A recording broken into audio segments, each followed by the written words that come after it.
如果时间可以倒流的话，我会阻止这件事情的发生。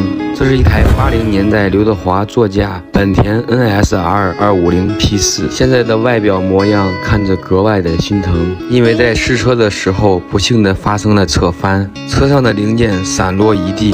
当时我已经傻了脸，因为这台車已经是限量版的，它的配件很难買得到。摔车之后，我第一时间想的是它，然而我的腿也是受了點傷，但是並無大礙。因為這一次的摔車導致它前面的避震器已經彎掉了，然而剎車盤也失去了變形，導致它前輪抱死。之後外殼已經不成樣子了，大燈也給撞沒了。它的大燈是一個原廠的，不知道能不能找到它的配件。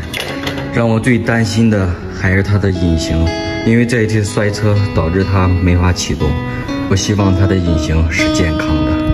這次真的不能怪他，我的腿部只是輕微擦破了點皮，但是它全散了。我的腿受到了治療，我得抓緊修復它了。這是這台車的車鑰匙，沒錯，是一張感應芯片。我得先檢查一下發動機是否還能打得着。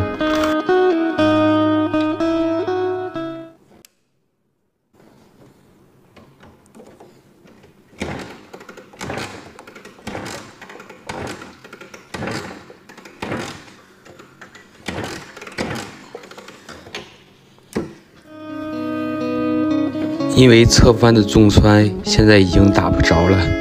導致發動機不着火的原因有兩種，我懷疑是摔車之後，化油器裡面的汽油流到了氣缸裡，導致火花塞淹死。我只有把引擎給弄着之後，我才能收拾它的外觀。從工具車裡拿幾個順手的工具開始拆卸，但願這個老伙計的問題不太大。它的火花塞在油箱的下面，拆卸火花塞需要拆卸座椅，還有油箱。油箱還算完好，沒有刮傷，我得小心翼翼的。這就是火花塞，可能被汽油打濕，發不着火，得拆下來檢查。現在看來，我的想法是對的，火花塞已經完全被汽油給淹沒了。我需要把另一個缸也給拆下來，並且給它更換一組全新的火花塞。這個火花塞的品牌也不是那麼的好。而另一個火花塞在水箱的下面，它的發動機是一台 V 型雙缸兩衝程的，因為它的這種設計，當年在賽道上有着驚人的速度。現在把它的火花塞拆下來，看看有沒有問題。沒想到兩個火花塞已經全部淹死了。而且這個 NGK 的還是一個很不錯的，但是這個就是雜牌的火花塞，我只給它換一支原車的真手的火花塞，然後可以完美的解決這個問題。我拿來測試儀進行對舊火花塞測試，左手邊是新的，右邊是舊的，這樣明顯看到右邊舊的跳火斷斷續續。現在我們把這兩個火花塞裝到車上面，將兩顆原廠新火花塞裝上去，並用電子扳打扭矩扳手打上合適的扭矩。現在火花塞已經裝好了，我們把油箱給它裝上去，希望這台老伙計能一着。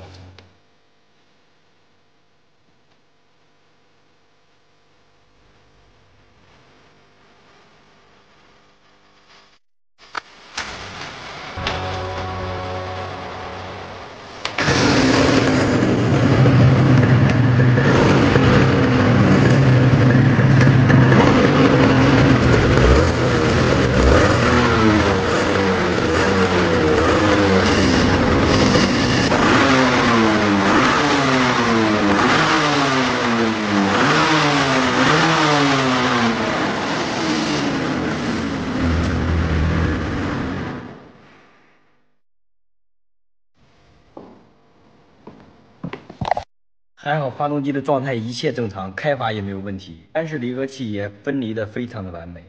果然不出我所料，發動機氣缸裡有大量的汽油，然後打到車之後，竟然噴的哪裡都是機油。下一步我得琢磨琢磨修復這個外觀了。目前看着這根減震明顯的彎了，頭部也是支離破碎。我要先把它壞的配件拆下來，看看是否還可以修復。開始幹活。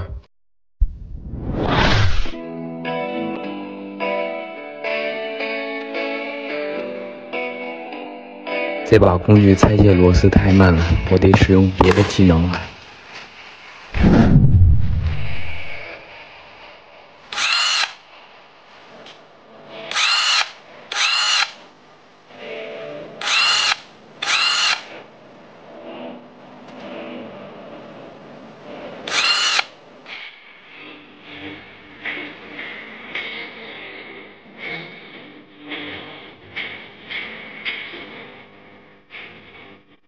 這個頭部已經缺失了好大一部分，看來我得再定制一套外殼。全部侧壳都拿了下來，因為這台車是賽車，全車結構鋁合金材質，做到了极致的轻量化，全车重量也就156千克。这是碳纤維干離外殼，外觀看着沒有損傷。最讓我着迷的還是這2衝程 250cc 的發動機，極高的轉速帶動着後輪的傳動，讓我快得過風。現在把車子橫着升起來，開始拆卸它的前輪，還有它的避震器。通過轉動車輪，可以明顯看出來，它的剎車盤已經變形嚴重。我得把前輪拆下來，看看剎車盤是否可以矯正過來。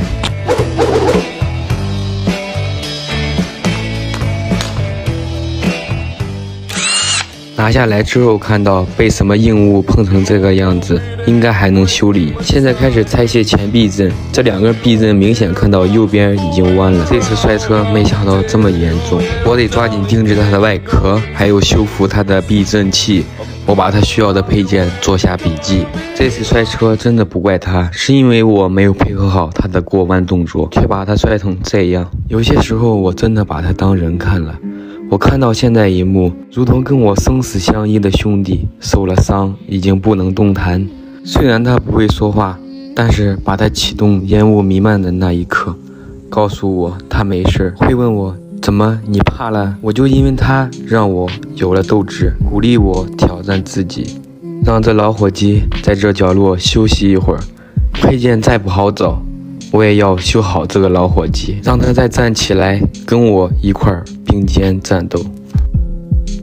經過漫長的等待和尋找，終於把這台車的配件全部找齊。今天就讓它重新的復活。因為摔車，這2個避震器也受到了嚴重的變形。這台車的避震器總成市場上少之又少，我把它拆開檢查，看看是否能修復。然而它的減震內桿已經受損，其他的配件沒有什麼問題。它的減震油已經髒到不行。後來經過我不懈努力的去搜尋，竟然找到了這台車原廠的減震內桿，還有原厂的油封。真的是挺幸運的，讓我省了一大筆錢。先把避震搞定，來戴上手套開始幹活。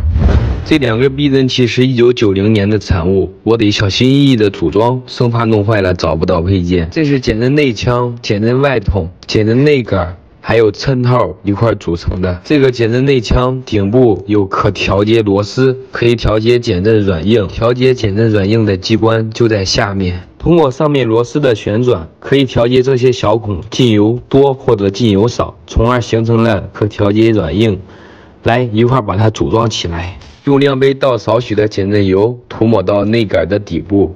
接下來把减震筒與內桿結合，裝上銅套。下一步，減震核心配件減震內腔裝入內桿中。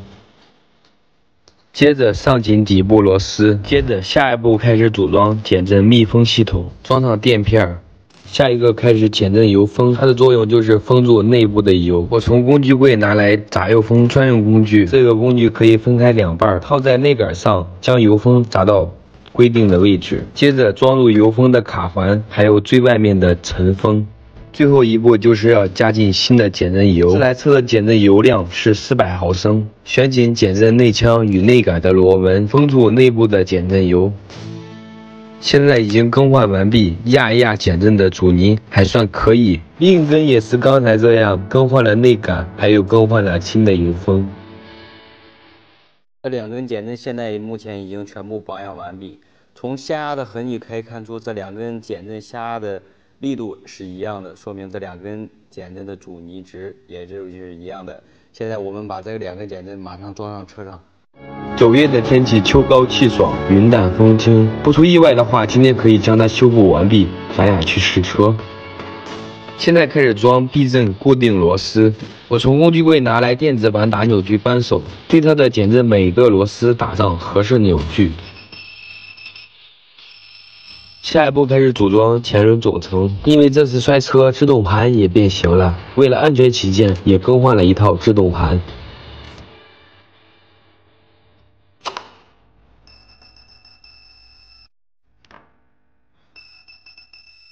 现在前輪部分已經全部組裝完畢，下一步我把它的外殼還有其他的小零件一一的安裝好。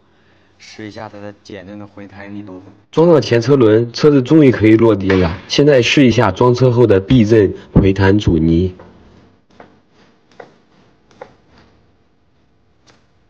OK， 避震系統已經維修完畢，開始把車升起來。這是這台車一套嶄新的外殼，接下來我要把這套外殼裝在這個車上，讓它重新的變漂亮。來，先從它的頭部開始。現在組裝的是它的大燈，裝上大燈，看上去有了靈魂。開始裝側板，這套板子有紅、藍、白3種顏色拼接而成，雖然聽起來很單調，卻讓我百看不膩。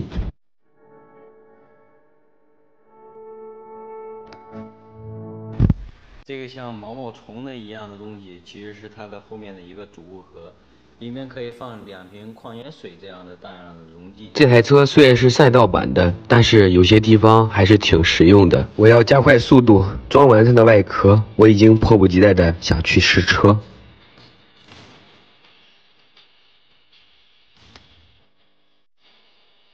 激動人心的時刻，現在已經全部安裝完畢。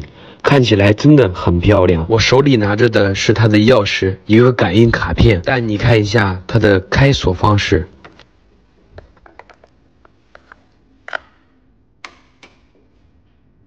這樣就成功的打開了車的電源。儀表上也顯示正常。我的車庫太小了，走，咱去封閉的場地試一下車。